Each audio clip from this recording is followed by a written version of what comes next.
European policymakers are returning from the summer break, and Europe is entering an uncertain period. What are the challenges and opportunities that the European Union faces as we look towards the end of 2020 and the beginning of 2021?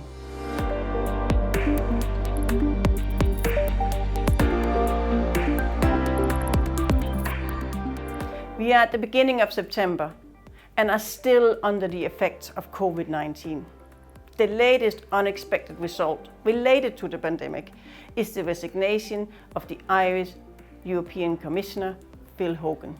As the Commissioner for Trade and as a very important figure in the Brexit negotiations, his departure could have a significant impact, not only on the EU-UK relationship, but on Europe's external relationship in general. Brexit negotiations made little, or some would argue, no progress over the summer. The further delay in reaching an agreement could lead to another cliff edge moment at the end of December, when the transition period ends. As the US head to the polls in November, the EU will have to assess what a potential Biden presidency means, or how to continue to deal with the Trump administration. Whoever will take the seat in January 2021 will have a strong opinion on the future of trade, climate change policy, taxation, tech, and how to deal with the increasingly tense situation between Turkey and Greece in the Eastern Mediterranean. And there could be a sense that the trust between the EU and the US has been permanently eroded. Meanwhile, Europe's relationship with China will continue to be a carefully balancing act between openness for trade and reciprocity in many areas. And speaking of balancing act, the European Union has to find a way to get member states to agree on a common approach towards Russia to prevent another crisis in the East in Belarus. For Commission President von der Leyen, these issues represent a huge challenge in the months ahead. But for her promise of a more geopolitical Commission, it's also an opportunity.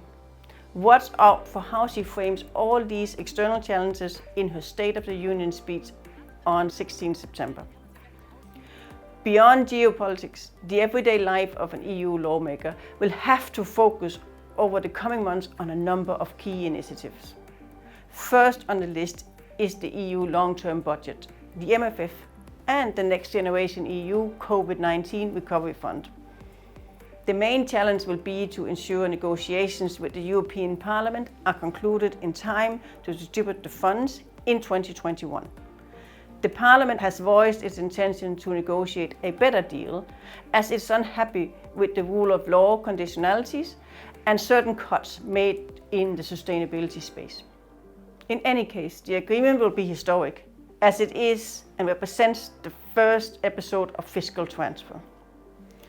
Recovery legislation will also amplify the von der Leyen Commission's long-term priorities, especially in the area of tech and the European Green Deal. Europe will continue to push forward with its digital sovereignty agenda as the European Commission prepares its Digital Service Act package of measures. This gets to the heart of the digital ecosystem with measures addressing questions around platforms, competition, gatekeeping, and even disinformation.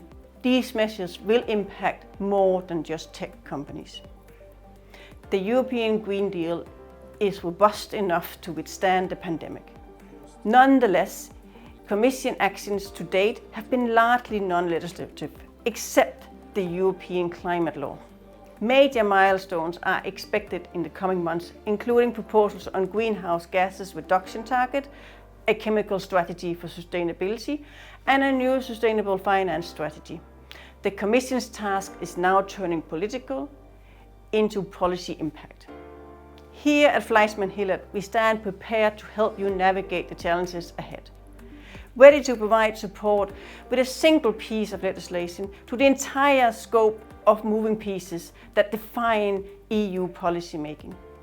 We are in a challenging times, but we are also in a time where politics turns into concrete initiatives. And this is the time to be heard. So from the year of institutional change into years of policy actions, we look forward to hearing from you.